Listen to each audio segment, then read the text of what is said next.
अस्सलाम वालेकुम जी। मैं हूं हसनैन अब्बासी और आप देख रहे हैं मेरा यूट्यूब चैनल।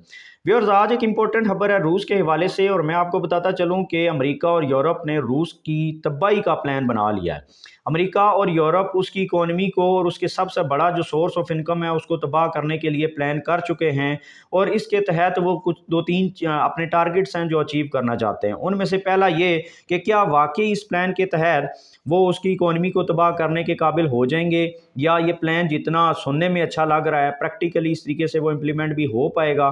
दूसरा ये कि क्या रूस अपना तेल इंटरनेशनल मार्केट के अंदर इंटरनेशनल प्राइजेस के तहत बेच सकेगा, या अमेरिका और यूरोप जो प्राइस सेट करेंगे रूसी तेल की वो उस प्राइस के ऊपर बिकेगा। ये बहुत ज़्यादा इंपॉर्टेंट है जिसके ऊपर रूस बहुत ज़्यादा गुस्से में है।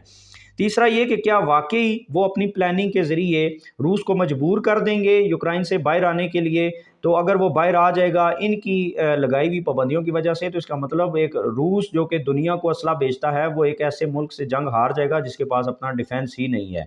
तो ये एक बड़ी इंपॉर्टेंट खबर है इस हवाले से भी। तो ये सारी खबरें मैं आपके साथ शेयर करने जा रहा हूँ। इससे पहले अगर आपने मेरे चैनल को सब्सक्राइब नहीं किया तो कर दें और बेल आइकन को भी क्लिक कर दें ताकि इस तरह की इन्फॉर्मेटिव वीडियोज़ आपको मिलती रहें। और वीडियो को पूरा देखें ताकि हर चीज़ आपके सामने खुल कर आ जाए। बात करें खबर के हवाले से, तो मैं आपको बताता चलूं कि अमेरिका और यूरोप ने मिलकर ऐसी प्लानिंग की है कि रूस का जो सबसे बड़ा सोर्स ऑफ इनकम है उसको तबाह कर दिया जाए। अब उसके सोर्स ऑफ इनकम में से जो सबसे बड़े सोर्स ऑफ इनकम है वो है उसका गैस और ऑयल।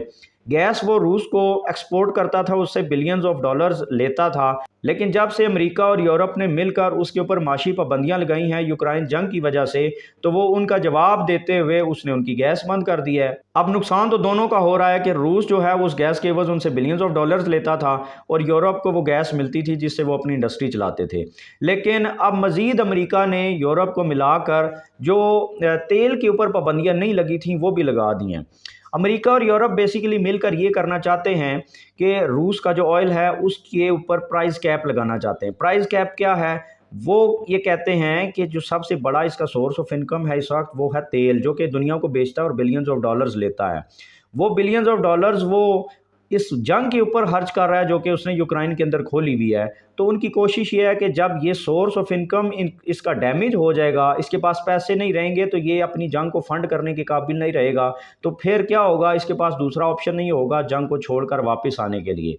अब वो कर रहे ये हैं कि इंटरनेशनल मार्केट के अंदर एक प्राइस सेट करने की कोशिश कर रहे हैं रूसी तेल के लिए। मिसाल के तौर पर अगर बाकी मुल्कों का तेल जो है वो $90 फी बैरल बिक रहा है इस वक्त, तो उनकी कोशिश ये है कि हम रूसी तेल के ऊपर ये कंडीशन लगा दें कि वो $50 फी बैरल से ऊपर नहीं बिकेगा।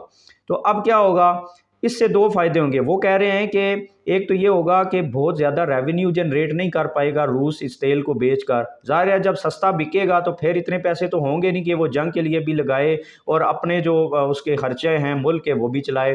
दूसरा ये कि इससे जो डिमांड एंड सप्लाई चेन है वो भी डिस्टर्ब नहीं होगी, क्योंकि हम उसको ऊपर ये पाबंदियां नहीं लगा रहे कि वो तेल ही नहीं बेच सकता, हम सिर्फ उसकी प्राइस लो सेट कर रहे हैं।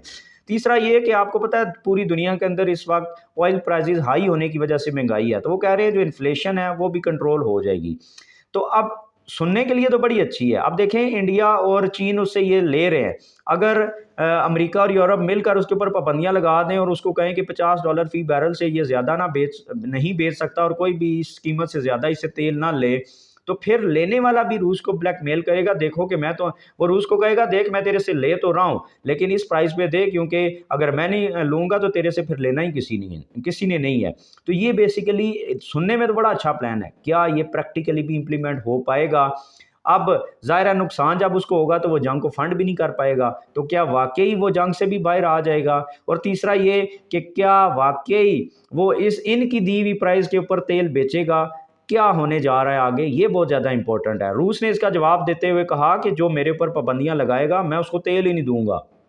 मिसाल के तौर पे अमेरिका और यूरोप उसके ऊपर पाबंदियां लगा रहे हैं, तो उसने कहा अगर तुम मेरी ऑयल की प्राइस सेट करने की कोशिश करोगे तो मैं ना तेल दूंगा और ना ही बाकी जितनी भी ऑयल की मसनूआत हैं वो तुम्हें एक्सपोर्ट करूंगा। सबसे पहले ऐसे मुल्कों और ऐसी कंपनीज़ के ऊपर पाबंदियां लगाऊंगा जो इन सेंक्शंस के ऊपर जो है वो मेरे साथ ऐसा करेंगे।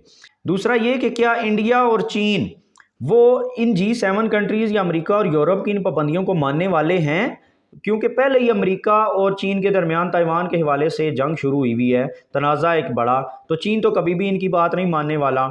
और दूसरा इंडिया है जो कि अमरीकी इत्तेहादी है, लेकिन जब उसने अपना इंटरेस्ट देखा तो उसने लात मार दी अमेरिका को भी। उसने कहा नहीं, ये मेरा इंटरेस्ट है, मैं इसकी वजह से तुम्हारा साथ नहीं दूंगा। तो क्या जो बड़े ये ट्रेड पार्टनर्स हैं और जो सबसे ज़्यादा रशिया से सस्ता तेल ले रहे हैं वो इनकी बात को मानेंगे? ये बड़ी इंपॉर्टेंट चीज़ है। अगर यही इसकी बात नहीं मानेंगे तो फिर बाकी कौन मानेगा? इस वजह से अब ये सुनने में तो प्लान बहुत अच्छा है, क्या वाकई ये प्लान जो है एग्जीक्यूट भी हो पाएगा और इंटरनेशनल मार्केट के अंदर ऑयल की प्राइसें नीचे गिरेंगी या नहीं गिरेंगी इनके प्लान के मुताबिक? तो ये हम आने वाले वक्त में देखेंगे। अभी तक इतना ही। मैं हूँ हसनैन अब्बासी। मेरे चैनल को लाइक एंड सब्सक्राइब कर दें। Thank you very much. अल्लाह हाफिज़।